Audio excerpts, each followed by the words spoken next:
Olá, este é o Pesquisa e Ação. Aquecimento global, crise financeira, terrorismo, conflito armado. Esses e outros problemas afetam diretamente todo ser humano, independente de onde ele esteja. Já os regimes políticos, que deveriam apontar soluções, pouco têm feito para mudar esse cenário. Essa relação entre o que acontece no contexto social e o comportamento humano é a questão central da pesquisa desenvolvida pela professora e pesquisadora de geopolítica, Maria Carmen Médici, que estuda as mudanças que estamos vivendo no mundo de hoje. Tudo bem, Carmen? Tudo bem. Carmen, conte um pouco de como você chegou a essa pesquisa sobre as transformações que vivenciamos no mundo de hoje. Bom, eu sou formada em geografia, sempre me interessei pelo assunto geopolítica. E com as transformações tão rápidas que o mundo está passando hoje, a sociedade está mudando de forma tão rápida, eu tenho lido vários livros sobre geopolítica e gostaria de passar o que eu tenho aprendido para vocês. Então, eu gostaria de citar 3 livros básicos. Um é A Era dos Extremos, do Eric Hobsbawm. O outro é Da Alvorada à Decadência, do Jacques Barzun. Ele é professor de História em Princeton, e que resumiu em 900 páginas os 500 anos de história, desde a Era Moderna até os dias de hoje. E o outro, do Thomas Friedman, jornalista, que escreveu O Mundo é Plano, em que ele aborda bastante, com profundidade, o processo de globalização. Certo. Você cita na sua pesquisa que vivemos na era dos temores, geradas pelas transformações. Que transformações são essas? Bom, no tempo da Guerra Fria, que foi de 45 a 89, até a queda do Muro de Berlim, e depois, em 90, com a queda do socialismo real, o mundo vivíamos com 2 polos antagônicos, 2 ideologias antagônicas, o capitalismo e o comunismo. Então, o inimigo tinha face. Qual era o nosso inimigo? O comunismo. Então, a minha geração de pós-guerra cresceu apavorada com uma possível destruição nuclear do mundo, porque só se falava em ogivas nucleares espalhadas pelo planeta todo. Bom, acabou. O muro caiu, o socialismo real colapsou. Agora, o outro tipo de inimigo, muito mais perigoso, eu acho, que não tem face, que é o terrorismo. Mesmo antes da queda das torres, em 11 de setembro de 2001, o mundo já vivia uma certa insegurança. Com a queda das torres gêmeas em Nova York, em 11 de setembro de 2001, essa insegurança aumentou muito mais. O que a gente percebe hoje é que a maioria dos conflitos são estruturados por comunidades religiosas. Veja você, o conflito do Iraque, sunitas contra xiitas. O caso dos palestinos, que a gente não vê solução a curto prazo. O caso dos talibãs, fundamentalistas no Afeganistão. O caso dos conflitos na antiga ex-Iugoslávia, conflitos étnicos religiosos. Então, todos esses conflitos foram gerados pelo fundamentalismo e, consequentemente, dando sequência ao terrorismo, que é o nosso inimigo sem face. Carmen, só para a gente entender melhor essa questão, é possível fazer um paralelo entre o século XX e o século XXI para explicar o que acontece nessa instabilidade no mundo? Eu diria, falta de estabilidade no emprego, deixa as pessoas inseguras. Constantes mudanças nas regras do jogo da vida. Insegurança pessoal nas ruas. A fragilidade das parcerias. E falta de reconhecimento social. A gente imagina o mundo hoje como um contêiner de perigo. A cada ano se acrescenta um medo ao medo anterior, do ano anterior. Bom, mas esse crepúsculo que nós estamos vivendo na nossa sociedade, ele foi idealizado, ele foi mapeado há 70 anos por um sociólogo russo chamado Sorokin. Então, o que o Sorokin fez? Ele mapeou sistemas de valores de vida. Ele, em 3 compêndios, enormes, isso há 70 anos. Então, ele idealizou sistema de vida sensualista que prioriza só a matéria, que a realidade última é só a matéria. O ideacional, em que a prioridade é a espiritualidade e que a espiritualidade vai muito além da matéria. E o idealístico, que seria a interação desses dois, o sensualista e o ideacional. Agora eu perguntaria, que período da história da humanidade vivenciou esse sistema de valor de vida idealístico? Seria o Renascimento e a cultura grega clássica do século V e do século VI. Então, hoje nós estamos vivendo o crepúsculo do sistema sensualista de vida que só priorizou a matéria. Com isso, seria possível ter segurança nesse mundo globalizado? Não. O mundo globalizado é um mundo sem fronteiras.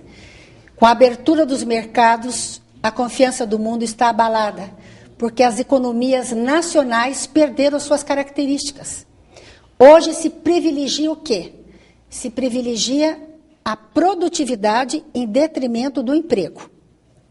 Então, a partir da década de 80, o processo de globalização foi intensificado, gerando essa insegurança toda, com a abertura dos mercados.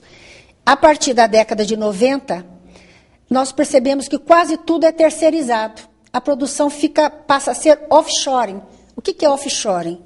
Uma empresa pode se instalar em qualquer parte do mundo, qualquer canto do mundo, procurando mão de obra barata, enxugando custos, através de incentivos fiscais e visando a lucratividade. Então, tudo isso gera uma insegurança e gera uma ansiedade que a gente não sabe de onde que vem. Um medo. Por que você acredita que são necessários os recursos naturais de 3 planetas Terra para sustentar os níveis de consumo nos dias de hoje, que você cita na pesquisa?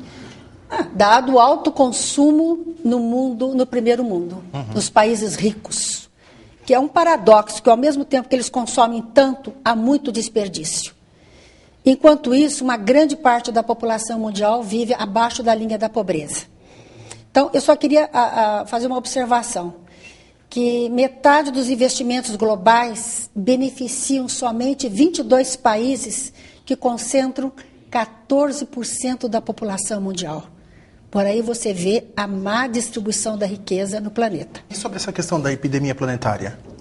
Essa expressão ela foi cunhada pelo Bauman no livro Medo Líquido, que é um sucesso, um best-seller na Europa.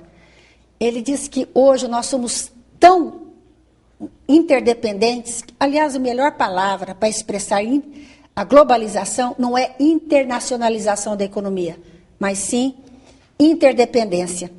Queiramos ou não, os nossos destinos e as nossas condições estão todas interligadas. Então nós podemos dizer que a globalização ela tornou os homens mais dependentes uns dos outros? Totalmente.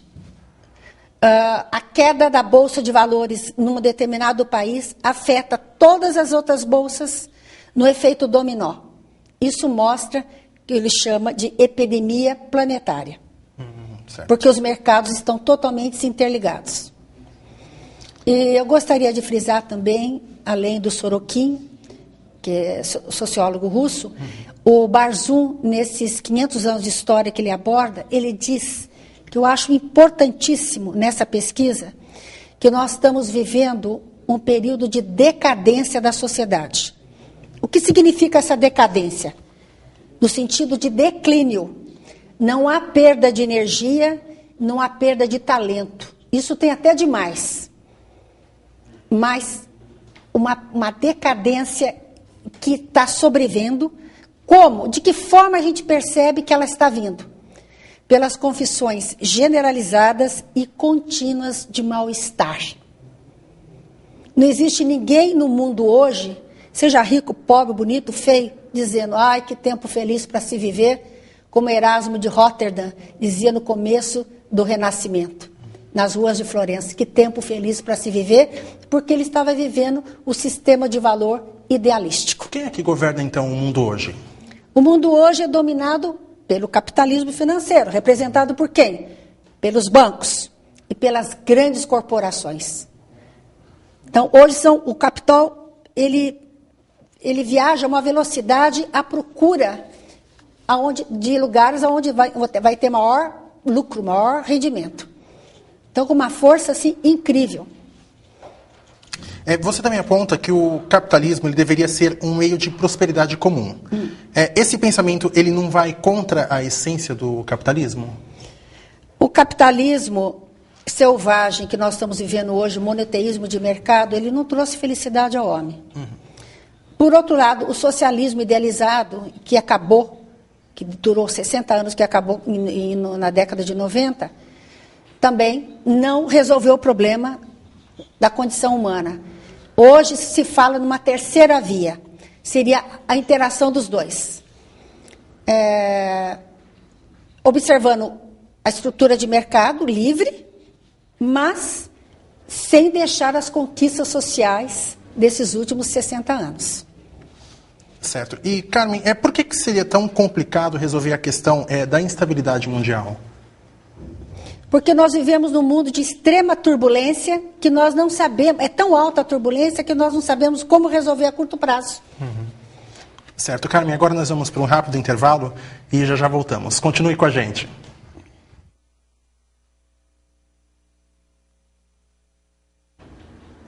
O Pesquisa e Ação está de volta e continuamos com o nosso bate-papo com Carmen Médici. Carmen, a partir do século XX, quais são as principais crises que enfrentamos? Eu creio que a crise financeira, porque os mercados estão interligados, então o capitalismo financeiro que domina o mundo hoje está sujeito a terremotos, a bolhas e tudo mais. Então, o capitalismo financeiro, eu creio que seja o primeiro. Certo. O segundo, uma crise energética. O preço do petróleo subiu muito nos últimos anos, então nós temos que adotar uma energia inteligente, utilizar energias renováveis. Seriam as energias verdes. As energias verdes estão entre elas. Eu diria a utilização do hidrogênio. Existe automóveis e na Alemanha e mesmo na Rússia, aviões usando hidrogênio. A energia solar, como eu vi no Canadá e no Japão, prédios que já estão usando, tem energia própria, energia solar. A energia eólica, bastante já usada nos Estados Unidos e na Europa. Energia das marés, são chamadas energias inteligentes renováveis. Outra crise, o aquecimento global, que degrada o meio ambiente, que deteriora os ecossistemas e os grandes ecossistemas que nós chamamos de biomas. O colapso da família. A partir da década de 60, houve a queda do patriarcado, com a revolução social e sexual. Então, a mulher foi inserida no mercado de trabalho. Isso mudou tudo. As condições sociais, mudou tudo. Então, alguns autores acham que a queda do patriarcado foi o fator mais importante que ocorreu no século XX. Ele continua. Então, a heteronomia, que é o domínio do pai sobre a filha, do marido sobre a mulher, nessa ordem, ficou totalmente enfraquecido. Certo. Tá? Então, a família nuclear clássica, que é o pai, a mãe e o filho, que existia antes da Revolução Sexual, há 35 anos, há 40 anos atrás, isso aí mudou completamente. Hoje são novas formas de relacionamento. E eu diria que